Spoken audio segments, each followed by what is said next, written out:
Good afternoon, everyone. Buenas tardes, todos. Thank you so much for coming out this afternoon. It's nice to have a little bit of rain to cut the heat, I think.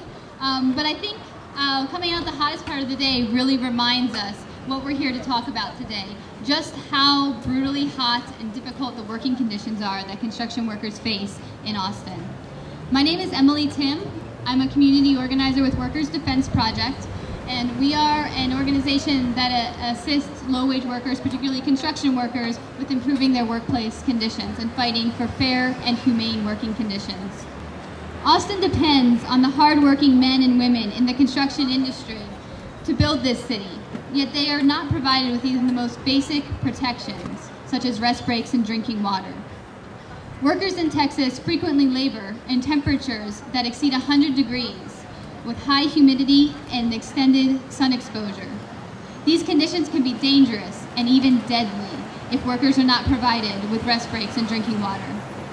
But this is the reality they face on the job. Last year, Workers Defense Project released a study with the University of Texas that found that 41% of construction workers do not have access to rest breaks on the job. 1/3 of construction workers do not have access to drinking water. These conditions are terrible, but this is the reality that they face. It's little surprise that Texas is the most deadly state to work in construction, where a worker dies on the job every 2.5 days. I want to draw your attention to the altar here at my right. Last summer, 7 workers died in construction in Austin. One of them was named Louis Willenborg, who died from heat exhaustion after working for 3 days in extreme heat conditions in South Austin. When OSHA investigated this death, they found that the employer had not provided adequately for the safety of the construction worker and fined them $3,000 for his death. We cannot allow these conditions to continue. We don't get rain like this every day in Austin. Most days, it's 110 degrees out there and workers don't have access to the drinking water and rest breaks that they need. We're here today to remind the city of Austin of an obligation they made. In October 2009, they passed a resolution saying that they would take responsibility for looking into and enforcing new laws to guarantee safe working conditions on Austin construction sites. We're here today to ask them to honor that promise and to fulfill the requirements of requiring rest breaks and drinking water for workers, as they promised to in October 2009. But we also are here because this is an issue that we can do something about. This is an issue that we can fix. The city of Austin can require rest breaks. They can guarantee access to drinking water. My name is Tom Vandestat, and I'm the pastor of the Congregational Church of Austin United Church of Christ. We're in the University area neighborhood, in the same neighborhood as the now infamous 21 Rio, where workers fell to their deaths last year. And I'm here today representing not only my church, but a number of other Christian churches and Christian clergy in Austin who are calling for more humane and safer working conditions for all of the construction workers in our city. I'm representing clergy from Baptist, Roman Catholic, Presbyterian, United Church of Christ, Disciples of Christ, United Methodist churches. And we're all calling on the City Council to mandate that employers provide drinking water and rest breaks to their workers. Christian churches are calling for this because our spiritual teacher, Jesus of Nazareth, proclaimed, "Blessed are you who thirst for righteousness."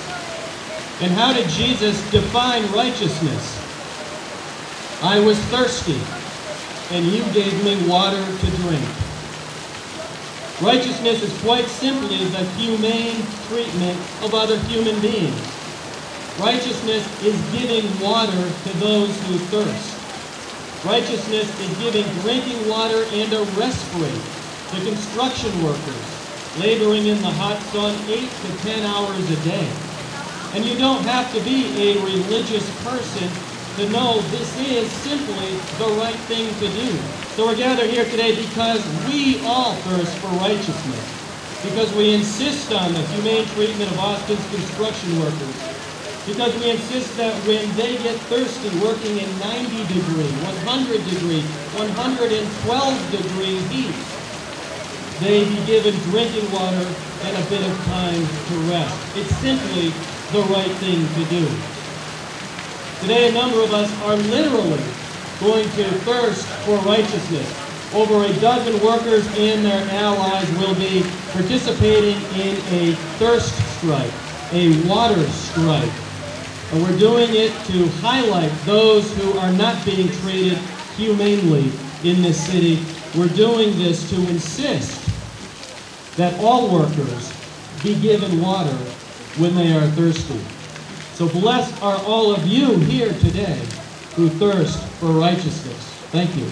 And I have come here to offer a prayer, a blessing for the workers that will be on fast, and at the same time, a blessing for us all. It seems like God has already blessed us, and He said, this is the right thing to do. Now, hopefully, all those who were involved and who are not doing what they should do will do that. So now we're going to begin the hunger fast, and if anyone would like to speak, the thirst fast, and if anyone would like to speak to any of the pastors, then we're available to do that. But we'd like to close with a tradition here at Workers' Defense Project. We'd like to do our cheer. We're going to say, what do we want? And we're going to say, justice. And we're going to do it in Spanish. Que queremos justicia. Is everyone ready? Okay. So what do we want? Justice! When do we want it? Now!